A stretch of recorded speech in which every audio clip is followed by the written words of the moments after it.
Minneapolis has some really good suburbs. You know, if you pick the wrong one, and you could be back on the market within the year. Today, I'm going to break down which Minneapolis suburbs to look at and maybe some even to think that you might not want to consider. So let's think twice about some of those for sure. So we'll talk about value, and we're going to be talking about underrated spots and even some luxury locations. Let me start with the ones to be careful about. Now, I'm not saying don't live there. These are great spots. I just want you to know about stuff coming up over the next few years. So first up is Blaine. Blaine is about 12 miles north of downtown Minneapolis. It's got over 60 parks, golf, and some really nice lakefront spots too. But here's the thing that you need to know about. Highway 65 in Blaine is getting a huge rebuild. It's the busiest road actually in the entire town.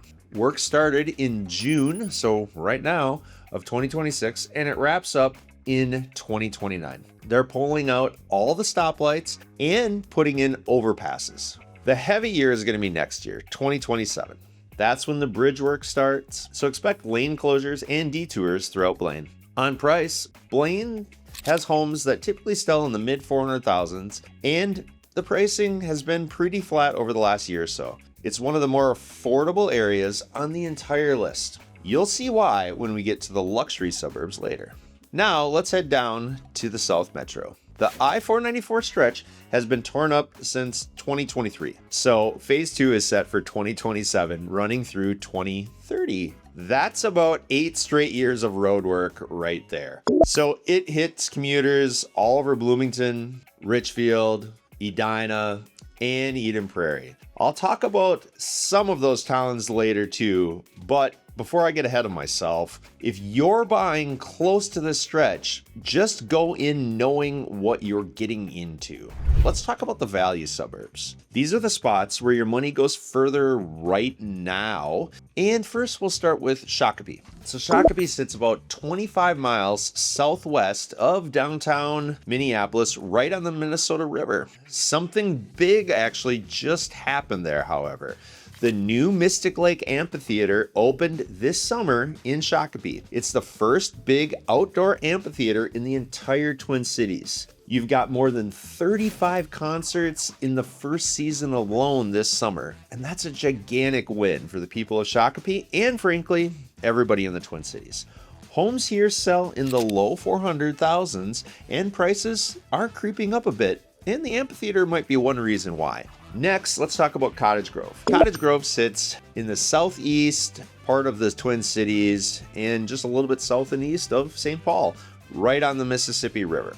It's one of the fastest growing communities in the entire metro. Cottage Grove keeps putting up new homes and developments at a rapid pace. Homes here run in the low 400,000s too, and prices have also moved up quite nicely. Then there's Corcoran. So Corcoran is out in the northwest metro. It's got that quiet country feel. There's a lot to like, a lot of open spaces if you're into that. It's similar to Medina that way, which we'll get into a little bit later. But here's the thing. A new 55 plus community, Amira Corcoran, broke ground here in 2026 with first move-ins in 2027. Now one heads up, Brockton Lane in Corcoran is being reconstructed. So you'll want to plan around that. Prices in Corcoran run a little bit higher because of those big lots, somewhere in the high 500s to low 600s. Before we go on, if you're already thinking about a move to the Twin Cities, we'd love to help. Here's the easiest way. Fill out the form in the link down below and we'll reach out to you as fast as possible. So we'll send you a complimentary suburb shortlist built around your budget and your timing. We can also help you plan the move itself so it lands at the best possible time for your situation. Also, don't forget to like this video and hit that subscribe button to get these videos out to others just like yourself. Okay, let's get back to the suburbs. So the best established suburbs. Now let's get into the established ones. These are the proven spots. Great amenities, strong communities, the whole package. First up is Eden Prairie. Eden Prairie sits about 16 miles southwest of downtown. You've got more than 1,000 acres of parks and miles of trails. Homes in Eden Prairie move fast. a lot of times with multiple offers, and they sit in the low 500,000s to low 600,000s. Next is Plymouth. You'll find Plymouth about 10 miles west of downtown. It's big, well-known suburb with around 80,000 people, believe it or not. Plymouth has a huge park system, over 1,800 acres, a big trail network, and 3 public beaches. Homes here run in the high 400s to mid 500s, and they tend to move quite quickly. Then, just north of there, we have Maple Grove. Maple Grove sits about 15 miles northwest of downtown Minneapolis. It's known for the shops at Arbor Lake. I love the shops at Arbor Lake. It's probably one of the best planned shopping communities here in the entire Twin Cities. There's a new sheet of ice, though, that's going in Maple Grove at the community center, and it's a big rec project. Homes here, they sell in the low to mid 400s and definitely go up from there. Before I reveal some hidden gems, though, you have to know about Lakeville, and I couldn't leave that out. Lakeville is one of the fastest growing cities, if not the fastest growing city in the entire metro. It actually led the Twin Cities in new home permits the entire year for 2025.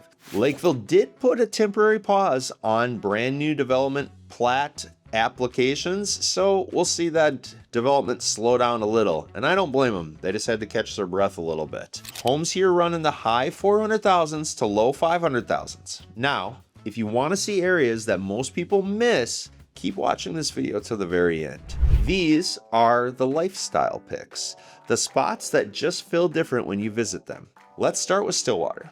Stillwater is an old river town on the St. Croix, about 25 miles east of Minneapolis. It's quite the town. You've got a walkable downtown that's packed with antique shops, restaurants, and boutiques. There's a working lift bridge right over the St. Croix River, and there's events there all year long. Stillwater is the kind of place that you visit once and you start dreaming about living there. I know I have. Homes here can run in the mid 400,000s, and prices have climbed up nicely from there. Next is Prairie Lake. Prairie Lake is built around a big lake system about 25 miles southwest of downtown Minneapolis. You've got 15 lakes actually inside the city, public beaches, and boat launches. So the whole lifestyle in Prairie Lake, pretty much it's built around the water. Kind of similar to the next areas we'll see. Homes here sit in the mid 400,000s to low 500,000s. Then there's White Bear Lake. White Bear Lake is around 15 to 20 miles northeast of downtown and just outside to the north of St. Paul. You've got a fun, walkable downtown right on Main Street there. There's dining, there's shopping, and events all year round. Homes in White Bear Lake are some of the easier ones on the list to get into, in the mid 300,000s, but they move pretty fast. So here's our west side underrated spot. Carver is a small, fast-growing town on the Minnesota River. It has a very fun, historic downtown. It's quaint, and it's a charming little spot right on the Minnesota River. Even so, Carver is one of the fastest growing places in the entire state right now. Homes here run in the low 500,000s. Now, we're going to move to some of our luxury picks. And let me tell you, some of these are pretty stunning in my opinion. All right, these are the top of the market. Many of them have big lots, or they might have big homes, or they have lots that have privacy on them, or a combination of big homes, big lots, and privacy. First, we're going to talk about Edina. Edina sits just 10 miles southwest of downtown Minneapolis. It's known for great shopping at spots like 50th and France and the Galleria. Fun fact here, Southdale Shopping Mall in Edina was actually the first enclosed mall in the entire world, believe it or not. It's polished, upscale, and minutes from the airport. Homes in Edina run in the high 700s with single family homes pushing into the 800,000s pretty easily. Next is Medina. Medina is private and rural, about 15 miles west of Minneapolis. It's known for luxury and horse properties with rolling countrysides, and it's very picturesque. You get big lots and a lot of space out here too. This is the higher end market with homes running well into the low $1 million range and up. Then we have Orono. Orono sits on the north shore of Lake Minnetonka. It's home to some of the most exclusive lakefront estates in the entire Twin Cities. A lot of Orono has large lots, so it stays private. This is one of the priciest suburbs in the entire metro. A lot of times going well over $1 million. Last is Wayzata. Wayzata has a lot of luxury, also on the north shore of Lake Minnetonka, but further east than Orono. You've got a walkable downtown with boutiques, fantastic restaurants, and waterfront parks. So homes in Wayzata sit in the high six figures, and lakefront goes into the millions, if not multiple millions, pretty fast. So that's the rundown. The Minnesota suburbs that are worth looking at and the ones to think twice about right now. Remember, it's all about getting you to the right spot for your life, for your expectations, and your budget. So tell me in the comments, which one did I leave off or which one should I add on, I want to hear the suburb that you would add to the list. Now, if you want our help, the fastest way is simple. Fill out the form in the description that's right down below. We'll send you over a complimentary suburb shortlist. Make sure you check out the video right here. In it, I'll take you inside one of the areas we covered today, which is Shakopee. I'll break down exactly why it's one of the best suburbs in Minneapolis. Don't miss it. I appreciate you being here, and we'll see you in the next video and at the next house.